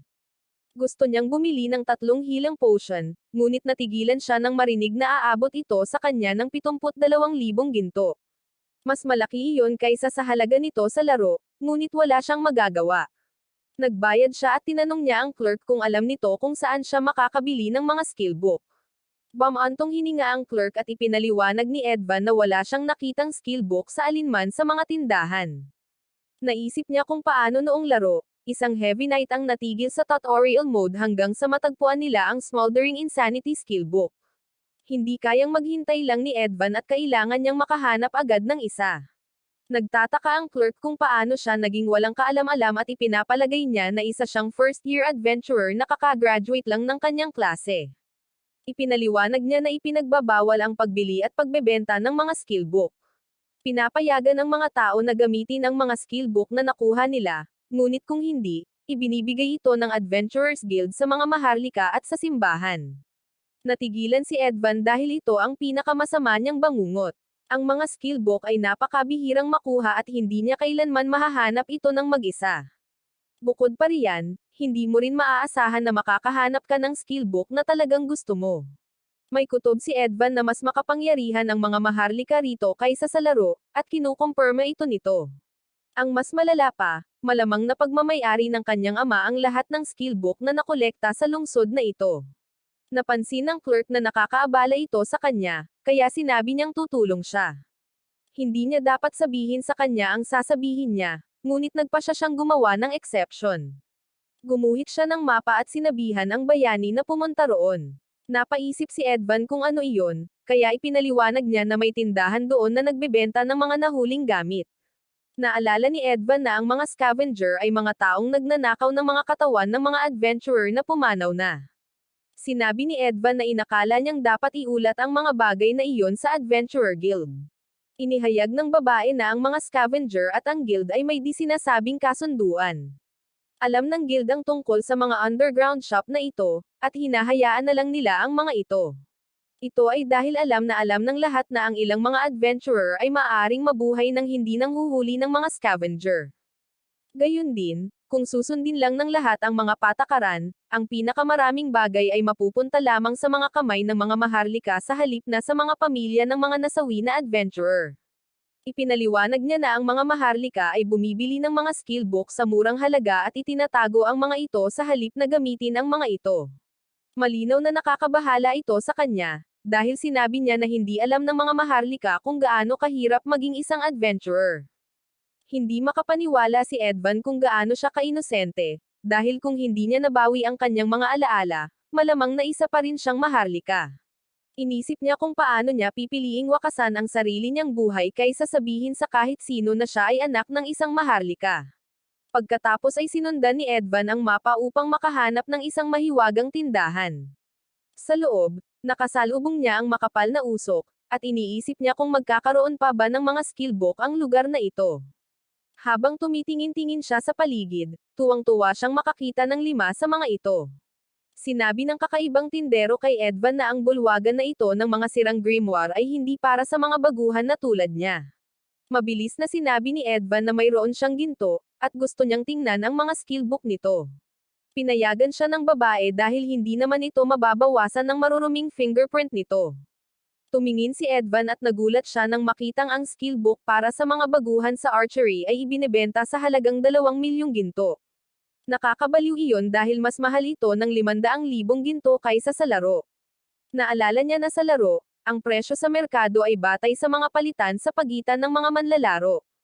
Natukoy niya na ang presyong ito ay malamang batay din sa aktwal na mga presyo ng palitan. Napagtanto ni Edvan na ang presyo ng mga skillbook ay labis na pinalaki dahil itinago ito ng mga maharlika. Mas lalong nagulat ang ating bida nang sabihin ng matandang babae na para sa librong iyon, maningil siya ng 3 milyong ginto. Sinabi niya na kailangan niyang maningil ng mas mataas dahil ito ay isang mapanganib na negosyo. Lumingon ang mga opisyal sa kabilang direksyon, ngunit kung malalaman ito ng kanilang mga nakatataas, maaari siyang mawalan ng buhay. Hindi makapaniwala si Edvan na sa mundong ito, kahit ang mga basic beginner skill book ay napakamahal. Kahit ibenta niya ang Rage Shield ng demonyo, magkakaroon lamang siya ng 3 milyong ginto sa kabuuan. Sigurado siyang hindi ito sapat para makabili ng isang napakabihirang skill book tulad ng hinahanap niya. Ang 5 libro sa tindahan ay medyo bihira rin, ngunit hindi ito ang hinahanap niya. Nang sandaling iyon, napansin niya ang isa pang libro at natigilan siya nang malaman na ito ay ang Fang of Smoldering Insanity.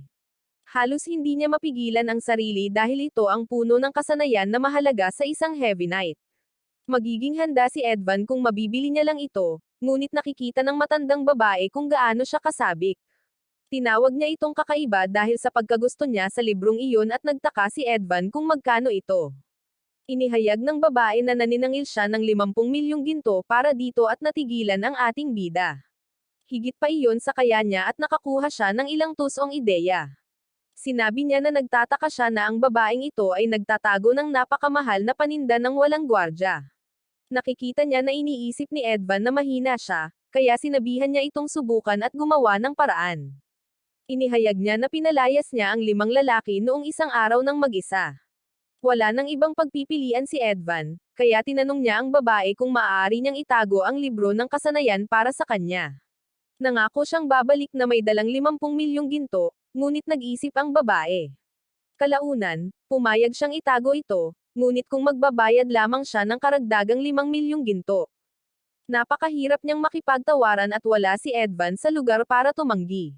Pagkalabas ng tindahan, naisip ni Edvan kung gaano kasama ang sitwasyon niya. Ang 55 milyong ginto ay 60 beses na mas mahal kaysa sa kinita niya mula sa raid quest na ginawa niya. Hindi naman talaga siya makapagreklamo, dahil hindi niya maisip kung magkano ang ibinebenta ng mas malalakas na skill book. Ang Fang of Smoldering Insanity ay isang bihirang skill tree, kaya ang mga taong may gusto lang nito ay mga Heavy Knight at Combat Junkies. Ayaw na isipin ni Edvan kung magkano ang ibinebenta ng mas sikat na skill book. Napagpasyahan niya na ang magagawa na lang niya ngayon ay mag-isip ng mga paraan para kumita ng pera. Maaari niyang subukang yumaman ng mabilis sa pamamagitan ng pag-farm ng mga rare drops sa mga dungeon. Sa kasamaang palad, hindi ito gagana dahil ang mga Heavy Knight ay walang skill para magdulot ng pare-parehong pinsala. Isinasaalang-alang niya ang pag-farm ng mahihinang halimaw gamit ang Rampart Reflection, ngunit masyadong matagal iyon. Iniisip niya na makakahanap siya ng isa pang skill book at mapataas ang level ng mga skill tree na iyon, ngunit hindi rin iyon gagana. Titigil na siya sa paggamit ng mga iyon kapag nakuha na niya ang Fang of Smoldering Insanity, at mas gugustuhin niyang huwag sayangin ang anumang skill points. Kalaunan, napagtanto niya na mas marami siyang pagpipilian kung makikipagtulungan siya sa ibang mga adventurer. Inisip niya ang mga pakikipagsapalaran na naranasan niya sa ngayon, kasama na si Gutan, na tumulong sa kanya. Napagpasyahan niya na ang paghahanap ng mga kakampi ang magiging pinakamahusay niyang opsyon. Pagkatapos lang, narinig ni Edvan ang isang grupo na nag-uusap tungkol sa isang nakakabaliw na drop na nakuha nila mula sa isang piitan. Ito ay tinatawag na Blood-Soaked Sword, at ang presyo nito sa merkado ay 2 milyong ginto. Sinabi ng babae na nagngangalang Lucia na lahat ito ay dahil sa kanyang mga kasanayan, ngunit hindi siya pinansin ng kanyang grupo. Nagtanong pa ang lalaki kung mayroon ba talaga siyang ginawa. Itinuro niya na sa wakas ay nakuha na nila ang bihirang drop na ito pagkatapos bisitahin ang piitan ng maraming beses. Hindi siya sigurado kung may kinalaman ito sa kakayahan ni Lucia. Hindi talaga maitatanggi iyon ni Lucia. Ngunit sinabi niya na kung bibisita sila sa mas maraming piitan, makikita nila ang pagbabagong magagawa niya. Sinabi niya na nagsisimula pa lang sila bilang isang koponan, ngunit walang galang na itinuro ng lalaki na talagang mahina siya. Pinipigilan lang niya sila, at iniisip niya kung talagang inaakala niyang makakakuha siya ng bahagi ng benta. Kinilabutan si Lucia dahil nagtiwala siya sa kanila. Sinubukan niyang ituro na isinugol niya ang kanyang buhay sa pakikipaglaban sa frontline kasama sila, kaya kahit papaano ay gugustuhin niya ang 100,000 ginto, 1/20th lamang iyon ng halaga ng kanilang ibebenta, ngunit ayaw pa nilang ibigay iyon sa kanya. Inamin ng lalaki na isinugol niya ang kanyang buhay, ngunit wala talaga siyang disenteng kakayahan sa pag-atake. Nakakatanggap lang siya ng pinsala, at iyon ang problema. Sinabi niya na hindi naman talaga siya kapaki-pakinabang, at talagang nasaktan si Lucia dahil dito. Nagsimula siyang manginig, ngunit nagulat ang iba nang ipagtanggol niya ang sarili. Inamin niya na wala siyang attack skills, ngunit ito ay dahil binigyan niya ng skill points ang mga ito gaya ng sinabi nila sa kanya. Tinatawag lang nila siyang walang silbi pagkatapos nilang kumita ng malaki, at sinabi niya na talagang masama iyon. Ninsulto ang lalaki, at sinabi niya kay Lucia na nalilito siya. Sinabi niya na nagbigay lang siya ng mungkahi, at siya ang talagang nagtalaga ng skill points sa kanya. Ngayon ay sinisisi niya ito at hinihingi ang bahagi kahit wala naman siyang naiambag. Pinanood at iniisip ni Edvan kung paano laging nangyayari ang ganitong bagay sa Magic World. Ang isang masamang build at isang argumento kung paano hahatiin ang kayamanan ay isang kwentong kasing tanda na ng panahon. Itinalaga mo ang iyong skill points upang umangkop sa iyong grupo, ngunit nagbabago ang sitwasyon, at ang iyong mga pagpipilian ay nagiging walang kabuluhan. Pumayag ang lalaki na bigyan siya ng isang hiwa, kaya talagang naghagis siya ng 100,000 ginto sa lupa.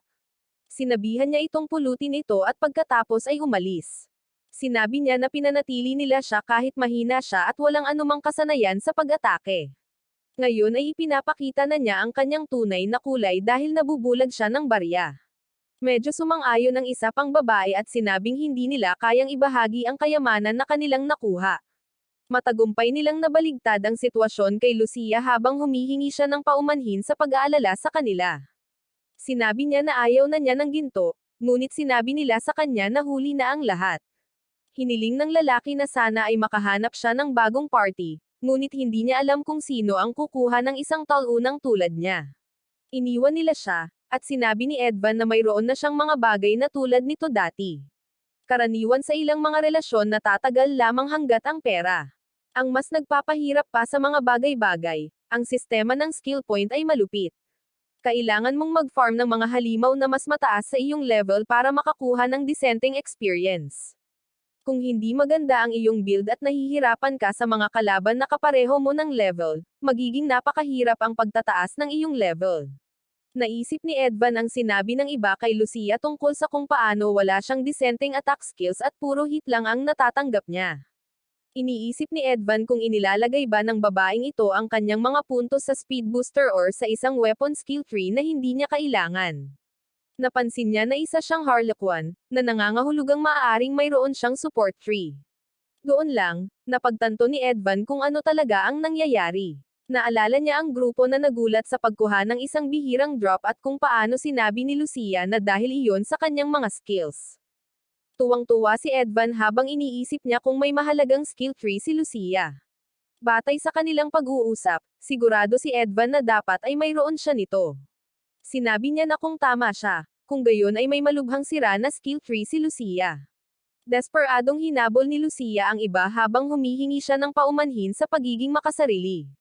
Nangako siyang hindi nahihingi ng pera hanggat pinapayagan nila siyang manatili sa party. Pagkatapos lang, nagulat siya nang makitang desperado na siyang hinabol ni Edvan. Nataranta siya dahil hinihingal na ito, ngunit sinabihan siya ni Edvan na makinig. Sinabi niya na gusto niya talagang sumali ito sa kanyang party at natigilan ang lahat. Nabigla si Lucia nang magmakaawa si Edvan na bumuo ng party kasama niya. Nangako siya na hindi niya ito pagsisisihan at inalok pa siya ng 80/20ths na hatian. Ipinapalagay ni Lucia na siya ang makakakuha ng 20%, kaya sinabi niya na hindi niya ito mabubuhay. Nilinaw ni Edvan ang mga bagay-bagay habang ipinaliwanag niya na siya ang makakakuha ng 80 habang siya ang makakakuha ng 20.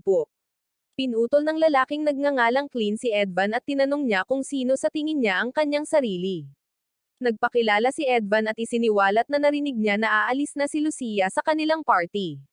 Dahil dyan, sinabi niyang pumunta siya rito para hanapin ito mismo. Iniisip ni Clint kung nababaliw na ba si Edvan dahil napakahina ni Lucia sa labanan. Hindi man lang siya makapag-level ng maayos. Pero sabi ni Edvan ayos lang iyon at hindi naman problema para sa kanya. Sinabi ni Clint na umaasa siyang hindi ito pagsisisihan ni Edvan dahil ang pagtanggap sa walang kwentang babaeng ito ay nakakatipid sa kanila ng kaunting pagkakasala. Pabiro niyang binigyan si Edvan ng pahintulot na kunin siya, ngunit sinabi ng ating bida na hindi siya humihingi ng pahintulot. Nabigla si Clint, kaya hiniling niyang malaman ang level ni Edvan at ang sitwasyon ng kanyang grupo. Inihayag ni Edvan na siya ay isang level 23 solo heavy knight at isang E-rank adventurer. Itinuro ni Clint na dapat may isang taong ka-level niya ang nakakaalam kung gaano talaga kawalang silbi si Lucia. Inamin ni Lucia na level 13 pa lang siya, kaya sinabi niya na maaaring hindi magandang ideya ang pagsali kay Edvan. Hindi natinag si Edvan habang inuulit niya na ayos lang ito at hindi ito problema. Doon lang ay hinayla ng babaeng nagngangalang Rezia si Clint palayo dahil sa tingin niya ay may kakaibang nangyayari rito. Itinuro niya na kakaiba para sa isang E-rank adventurer na desperadong subukang i-recruit si Lucia. Nagsisimula na siyang mag-isip na ang mga kasanayan ni Lucia ay mas kapaki-pakinabang kaysa sa kanilang inaakala. Pinatahimik siya ni Clint nang ideklara niyang walang nagawa ang mga kasanayan ni Lucia at walang saysay ang mga ito. Gayun din, sinabi niya na ang isang heavy knight ay hindi makakarating sa level 23 ng mag-isa. Iniisip niya na si Edvan ay nagsisinungaling, natanggal sa kanyang partido, or sadyang binabatikos lang niya si Lucia. Inamin ni Clint na ayaw nilang kumalat ang chismis na sinipa nila ang isang tao dahil sa kanilang hindi magandang pangangatawan. Kaya naman agad na nagbago ang ugali ni Clint at nagsimulang umakto ng mabait. Sinabi niya kay Edvan na naghihintay sila ng isang taong katulad niya. Nakakagulat, sinabi niya na gusto niyang alagaan niya ng mabuti si Lucia. Hindi na maaaring maging mas masaya pa si Lucci dahil buong pasasalamat niyang tinanggap ang mabait na alok ni Edvan. Inaasahan niya ang pakikipagtulungan sa kanya at sinabi ni Edvan na ganoon din ang nararamdaman niya. Naisip niya kung paano niya opisyal na nakuha ang kanyang pinakaunang miyembro ng partido. Sa kasamaang palad, hindi pa tapos si Clint habang binabati niya silang dalawa sa kanilang bagong grupo. Ipinaalala niya kay Lucia na hindi pa ito nakabili ng disenteng armas, kaya itinuro niya ang 100,000 ginto na inihagis niya sa lupa. Tinawag niya itong regalo ng pamamaalam at sinabihan si Lucia na ilabas siya sa lupa. Nagpasalamat si Lucci at kinuha ito ni Lucci, ngunit sinabihan siya ni Edvan na huwag itong pulutin. Sa halip, sinabihan niya si Clint na pulutin mismo ang mga baryang inihagis niya sa lupa. Itinuro niya na kahit ang isang bata ay kayang gawin iyon at ang pagtawag dito bilang regalo pagkatapos itong ihagis ay katawa-tawa lamang. Natigilan ang lahat at sinabihan ni Edvan si Lucia na oras na para umalis. Iniisip niya kung talagang mag-iiwan sila ng ganito kalaking pera at sinabi ni Edvan na wala siyang pakialam dito. Ipinaliwanag niya na mas mabuting huwag nang umutang sa mga taong katulad nila. Galit na galit si Clint habang paalis sila at sinabihan niya silang magsaya sa pagiging walang kwenta kasama ang kanilang mga may depektong klase. Maya-maya pa, nagpasalamat si Lucia kay Edvan sa pag-imbita sa kanya na sumali sa kanyang party. Nahihiyang iniisip niya kung tinulungan ba siya nito dahil umibig ito sa kanya sa unang tingin pa lang. Ito lang ang tanging dahilan kung bakit may isang taong mas mataas sa kanya ang nagtatanggol sa kanya. Nagsalita siya tungkol sa pagiging cute, ngunit agad na sinagot ni Edvan ang lahat ng kalokohan. Naging seryoso siya ng diretso sa punto. Tinanong niya ito kung mayroon ba siyang skill tree na parang Lady Luck at tumahimik si Lucia. Hindi siya nakapagsalita dahil hindi niya dapat malaman ang tungkol doon. Maya-maya, naglakad silang dalawa sa isang kagubatan at ipinaliwanag ni Edvan ang ilang bagay. Sa mundo ng mahika, ang mga piitan ay ang bangungot ng natutulog na Diyos ng paglikha na nagngangalang Alceros.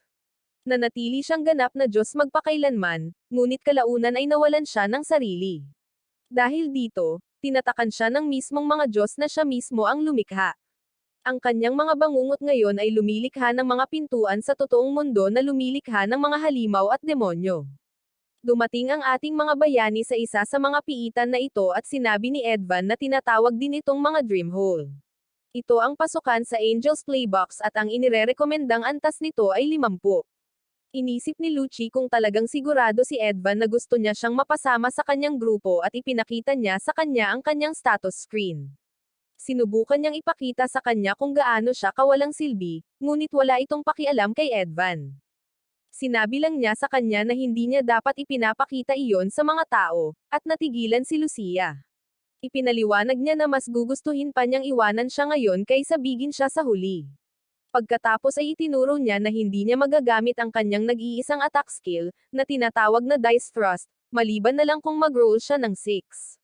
Talagang nandidiri si Lucia sa sarili niya, dahil sinabi niyang talagang nagkamali siya sa kanyang build. Hiniling niya na sana ay kinuha niya ang Fool's Acrobat 3 or naglagay ng point sa attack booster. Nainis si Lucia kung gaano siya nagkamali.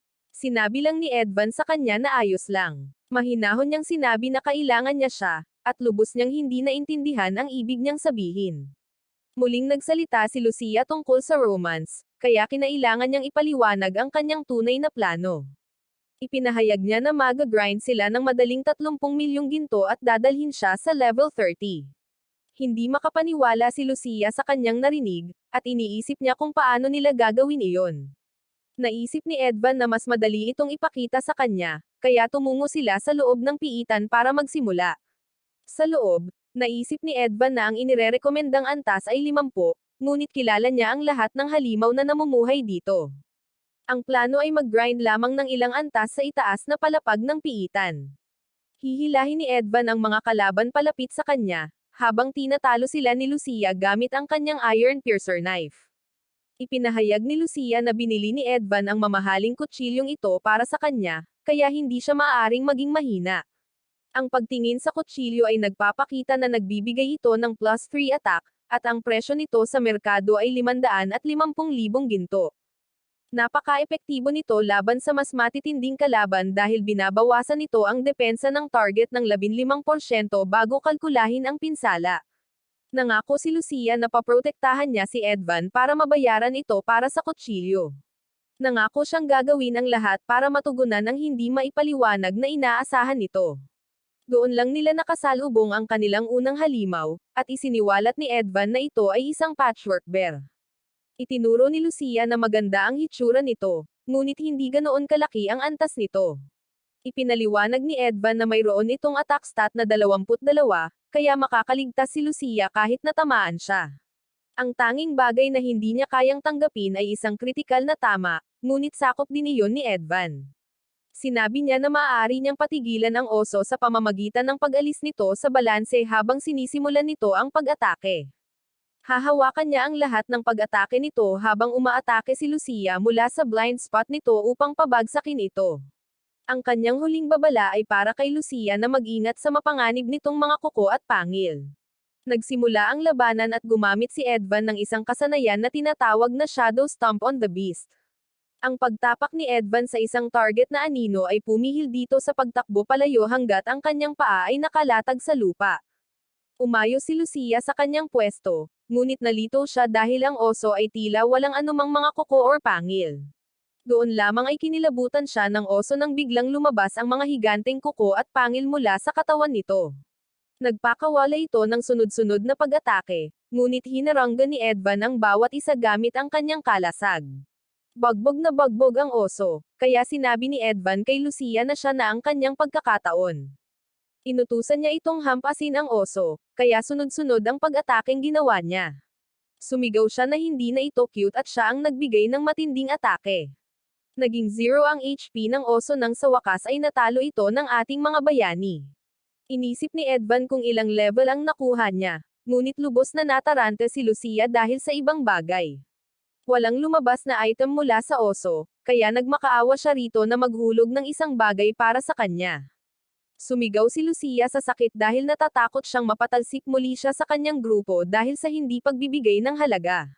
Sinabihan siya ni Edvan na huwag mag-alala dahil natanggal lang nila ito para sa mga experience points.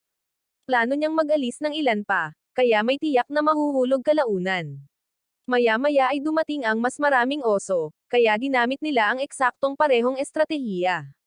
Natalo nila ang napakaraming oso at sa wakas ay nakabawi na sila. Nagdiwang si Lucia nang sa wakas ay naghulog ang mga oso ng ilang mga item at naghulog pa sila ng dalawa ng sunod-sunod. Ang item ay tinatawag na Bear Shield at binibigyan nito ang gumagamit nito ng plus 12 defense. Ang presyo nito sa merkado ay 200,000 ginto at sinabi ni Edvan na kunin na lang nila ang mga ito. Naisip niya kung gaano kakatuwa na ang mga item na ito ay sunod-sunod na nahuhulog. Ang mga item na ito ay hindi karaniwang nahuhulog ng ganito, kaya alam niyang may iba pang nangyayari. Iniisip niya kung mali ba ang pagkakatanda niya sa drop rate nito mula sa laro, ngunit hindi iyon maaaring mangyari. Naalala ni Edvan na ang cat spawn ni Lucia ay isang espesyal na kasanayan na nagpapataas ng swerte ng 500% kung ang kanyang starting lock stat ay mataas sa simula pa lang, kung gayon ay maipapaliwanag nito ang lahat. Nagtataka si Edvan kung bakit hindi napagtanto ng grupo ni Clean ang halaga ni Lucia, at natukoy niya na sila ay isang baguhang grupo lamang. Malamang nasanay na lang sila sa mataas na drop rate simula pa lang. Inisip ni Lucia kung nakatulong ba siya, kaya sinabi ni Edvan na nakatulong nga, at nagpasalamat siya rito sa pagsali sa kanyang team. Tuwang-tuwa siya, at iniisip niya kung dapat ba silang mangolekta ng 10 pangkalasag ng oso. Sinabi ni Edvan na hindi na kailangan dahil sapat na ang kanyang mga antas. Ipinahayag niya na ang tunay na gawain ay nagsisimula na ngayon, at walang ideya si Lucia kung ano ang ibig niyang sabihin. Sa sandaling iyon, ipinakita ng kanyang status screen na naabot na niya ang antas 20. Pagkatapos ay ipinahayag ni Edvan na ang kanilang bagong layunin ay ang pangangaso ng gininto ang rana. Nagulat si Lucci habang iniisip niya ang gininto ang halimaw.